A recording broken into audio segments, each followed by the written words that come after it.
This is Howie here with Cedar Creek Homestead. Appreciate you watching today. I'm going to be planting some wheat. It's that time of the year, and sorry for the wind, but I've got the drill out here. One thing is, I wanted to say that the best time for here in Oklahoma is usually in September. This is the middle of October, and the reason I haven't already planted, the number one reason is I haven't had time. So if you know how that is, you run out of time getting everything hooked up. I also had a lot of forage here, and where a lot of grass left over. So you got to get the grass kind of short where you want to plant wheat if you want winter wheat. This year I had more grass than normal, so the places where I wanted to grow wheat, I have left the cows on more, and I have let them eat the Bermuda grass, is what we have here. Bermuda grass doesn't mind being short, so it doesn't hurt it. You know, you don't want it too short, but at this time of the year they're going to eat it down, and next spring it'll come right back and do wonderful. But in the meantime, I'll have wheat coming up where the Bermuda grass is, and little strips of wheat. Last year the cows just loved it. They really do good on it. If you got a dairy cow, you could do a little spot. I mean, you don't have to do a whole bunch. We're going to do probably about 100 acres in wheat. But anyway, I got this old drill here. Just to reiterate that just a little bit. Being planting in September, about the 1st of September would be ideal. And I usually even plant turnips. This year it stayed so hot in the month of September, but we did have rain, but we were extremely hot. We got up nearly 100 a few times in September. Very unusual heat we had. Now here in October, the last few days, last week or so, it has really cooled down, almost cooled a little bit too low. But the farmers here tell me that you could plant wheat for grazing or crops, whatever you want to do with it, clear up until the end of November. So I've still got a whole nother month to get my seed in the ground if I wanted to. But I'm gonna go ahead and get it done. This weekend some more rain coming in, and I have planted late like this before, just had it come up like crazy. It doesn't seem like in fact it seems like it likes the cooler weather for germination. I do have a little bit of ryegrass seeds too. I wanted to tell you just a little bit about what I do. I'll also later follow up and show you as this begins to come up how it's doing. But this thing, we've got it full of wheat seeds. It's got a little bitty hopper right here that you could plant and put turnips in. I'm not going to do turnips now because I'm so late with them. I don't think they'd have time to make bulbs, but turnips, cows really like them, or even tillage radishes. But anyway, the hopper in here is full of wheat, and you can see the seeds through that little window, and as it begins to get low, it'll start going down and it'll let me know. I've got about a half a ton of wheat seed in it right now. One thing I would say is to get sure enough wheat seeds, because the seeds come down through this little piece right here, and it comes down this delivery tube, and there's a thing down here called a shoe, and this little blade, it cuts a pathway and the seeds will fall down in there. Then you have this little wheel back here that helps pat the ground down, and this one helps to cover it back up, so they work in conjunction with one another. But if you don't use sure enough seeds, clean seeds, this little tube will want to stop up, and then you'll see the seeds start running up out of this little hole right here. One thing is, around here there's some of the farmers will sell you wheat seed that's actually wheat feed, and if you use that it'll come up, but it has a bunch of stubble and stuff. They just don't clean it near as good, so then it will stop this tube up, and this is a pain. This little tube, it may not look like it, but that is a hard booger to get on there. You can do it, but it's not easy getting that back on. and some of these tubes are getting old and they're starting to crack and tear up on me and stuff, so I'm gonna have to get some new tubes, those seed delivery tubes. But anyway, that's kind of how this thing works. These blades go in, it's got blades back there too. They cut in the ground, and as it's going along, this seed comes down, goes through this little thing called a shoe, and it will fall into the furrow, you might call it, that this thing's cutting. And it's got this wheel here that keeps this blade from going down too deep. You don't want your seed too deep. You can also adjust the depth by turning this thing right here, and I've got it set on 6, and I assume that means 6 inch, but it's not making a 6 inch furrow. It's not going that deep, but that has worked the best for me, having it set right here.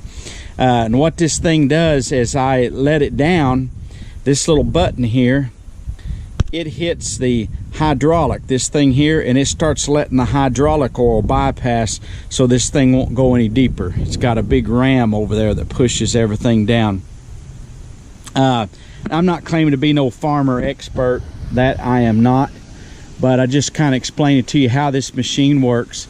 If you do little turnip seeds, this little drive line thing here turns, and it pulls the turnip seeds, lets them fall down through this little bitty hopper here. You can take a 50-pound sack of this, won't even fill up this little hopper, but it'll last a very long time, and it lets little seed at a time fall down, and then it goes down in with your wheat seed or ryegrass seed, whatever you have. I like to say, I'm not doing any turnips today. One thing I wanted to say is, if you've got a wheat drill, a very important thing is to grease everything. And this thing has 1,000,000 grease certs. I mean, it has got them, and I know I never get every one of them, but I go through this thing and try to grease it. And for instance here, each one of these planters has got a grease cert there and there. Up here high, yeah, over here it's got 2 up there, so 4 on each one of these things. Then your back wheel has them. On the front row up there is really hard to get to, and so make sure your tires are up. Last year, I want you to look right there, praying mantis there on that tire. I'm going to move it, because you better come on, little fella, you're going to get hurt there.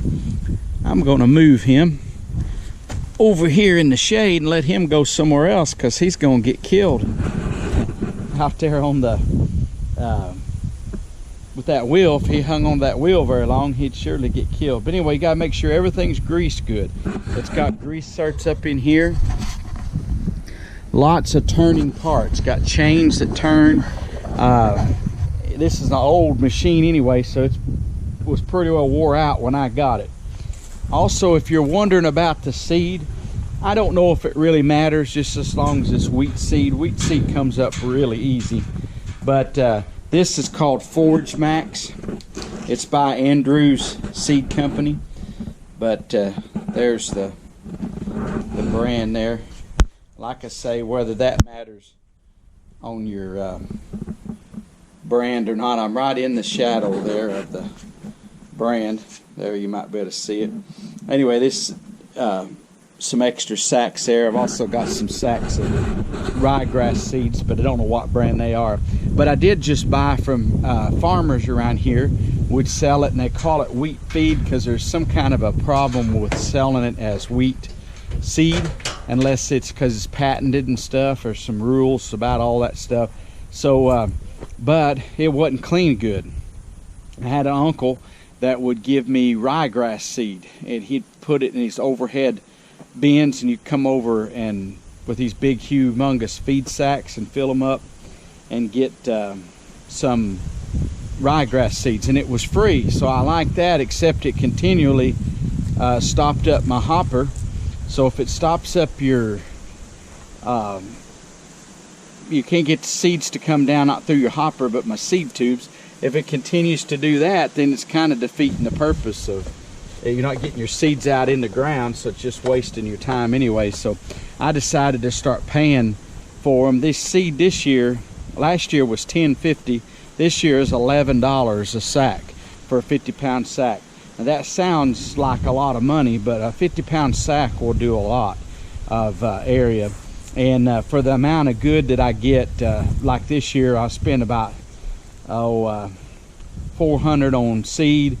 I've got a ton bought, so $400 on seed, and I'll probably put a ton or two of fertilizer. So maybe I'll have $1,200 in this, but I believe I get enough grazing return, especially in the early spring when the weed will really start coming on. The cows have ate all the grass down. There's not much more to eat, and then I can really start something then. Anyway, I'm going to get out here, and I got to put some diesel in the tractor, and I'm going to go make a few rounds and see if I can get something accomplished today.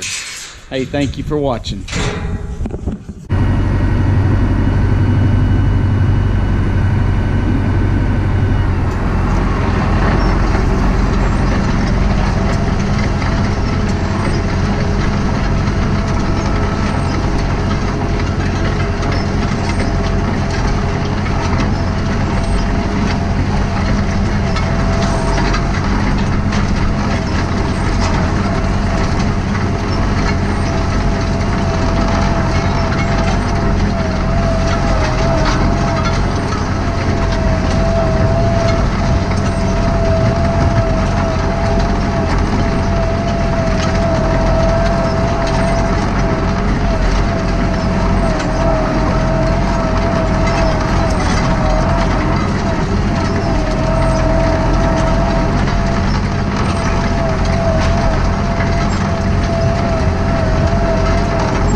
just got back. Sun's starting to go down. I might be right in the way of the camera, but we planted some wheat today. I've gotten wore out. It's starting to get dark anyway, so I'm going to call it a day. And it's always tomorrow, but probably got about half. And I had that hopper filled up about 1,000 pounds. I probably planted about 500 pounds of the grain that is in it.